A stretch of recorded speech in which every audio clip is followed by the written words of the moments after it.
በከመ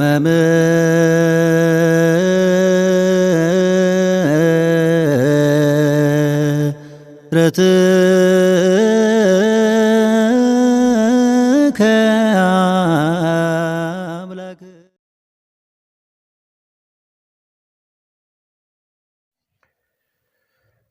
Nageenyi fi jaalalli Kiristoosiniif haa baay'atu. Maatiiwwan Waaqayyo hordoftoonni chaanaalii keenyaa akkam jirtu, akkam ayyoo nageessanii, akkamiin turtanii guyyaa har'aatiin kan nu ga'e Waaqni keenya galanni ulfini teessoo isaa Aariyaam irratti isaaf haa ta'u. Baga ayyaanota guyyaa har'aa kabajamanii yaadatamaniitiin oolaniin geessanii eebbi qulqulloota araarsummaa keenya qulqulleetti dubroo maaramii eegumsi ergamootaa dhiifamni gooftaa keenya uumaa keenya Yesuus Kiristoos hunduma keenya duukaa haa ta'u jechaa. Egaa suura kanarraa waan tokko yaadannoo tokko akkasiin yaadattan abdii guddaan qaba. Yeroon suura kana argu waan tokko yaada ijoollummaa kan duratti yaadachuun dirqama ta'a. Egaa akkuma beekamu maal jedha Oromoon gaafa mammaaku adurreen illee haadha jalatti qabaa bartii jedhama. Kana jechuun abbaa fi haadha ofiitiif ajajamuun sagalee maatii keenyaa dhaga'uun abboomamuun eebba inni qabuu fi ganaa jalqabumarraati. Egaa qabiinsi ijoollee keessumaati daa'imman xixiqqoon ganamadha. Harree ganama badde kurkuriin hin galchu akkuma jedhamu daa'imman ganamarraa qabamanii bilcheeffamanii gorfamanii yoo guddatan gaafa guddatanis biyyaaf kan ta'an firaaf kan ta'an abbaa fi haadhaa fi kan ta'anidha. Egaa yoo kana ta'e dhalataan dhalatu sun yookiin immoo daa'imti dhalatu sun gaafa guddate waan gaarii hojjechuu danda'a, waan gaarii yaaduu danda'a. Egaa yeroo baay'ee daa'imman xixiqqoo ajaja warraatii ala waan gaarii raawwatu. Kana gaafa jennu fakkeenyaatiif otoo abbaa fi haati isaanii akka isaan bishaan waraaban ittiin himiin, akka isaan qoraan funaanan otoo ittiin himiin ajaja maatiitii ala ijoolleen keessumaatii egaa qulqullichi Maatiyoos ijoolleen gara koo haa dhufani hin dhorkinaa jedha. Kana jechuun lapheen isaanii qulqulluudha. Sammuun isaanii sammuu haaraa yookiin immoo wanti irratti barraa'e yookiin immoo katame kan isaan qabatanidha. Kanaafidha ijoolleen yeroo baay'ee waan gaariis yookiin immoo waan hamaas raawwatu keessumaatii ajaja maatii guutuuf jecha otoo maatiin isaanii hin ajajiin waan gaarii raawwatu. Ajajamanii immoo ajaja maatii isaanii kan hin guunne jiru. Inni guddaan garuu wanti hunduu ganama nama hafa. Maatiin ijoollee isaa jalqabarraa kaasee gorfachaa kallattii agarsiisaa.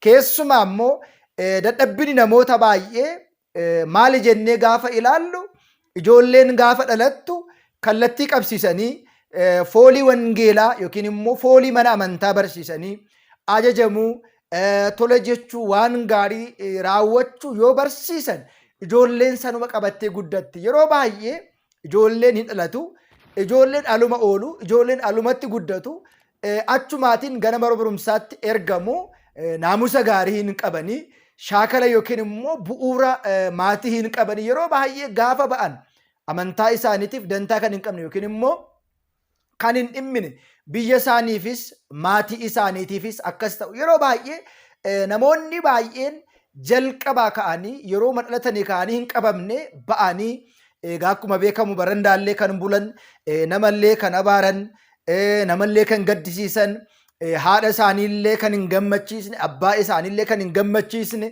ollaan kan abaaru, naannoon kan abaaru, jaarsi gurguddaan jaartiin kan abaaran ta'u jechaadha. Kanaaf egaa ijoolleen gaarii akka ta'aniif sammuun isaanii firii gaarii yookiin immoo sammuun isaanii gaarii akka yaaduuf gaarii akka hojjetu jalqabuma qabuun barbaachisaadha jechaadha. Keessumaa immoo hanqinni guddaan jiru namoota baay'ee biratti ijoolleen hin dhalatu, karaa mana amantaa hin beekanii, dhaqanii wangeela hin baratanii, faaruu mana kiristaanaa hin baratanii, akkaataa sirna qulqulleessaa maaliif akka qaddafamu hin baratanii, seenaa garaa garaa barachaa hin guddatanii. Keessumaa dhalotaan siyaanaa kun waa'ee siyaasaa abaluun yeroo bara mootummaa isaa waan akkasii raawwate, abaluun immoo bara aangoo isaa, bara dabaree isaa biyya bulchaa turetti waan akkasii hojjete, harma mure, morma mure, akkas godhame jedhamee ijoolleen xiqqummaadhumarraa ka'anii jibbiinsa barachaa dhufu, qoqqoodinsa barachaa dhufu, namaa walitti bu'uu barachaa dhufu, gaafa guddatan kan maatii isaanii sana barachaa dhufu. Inni guddaan immoo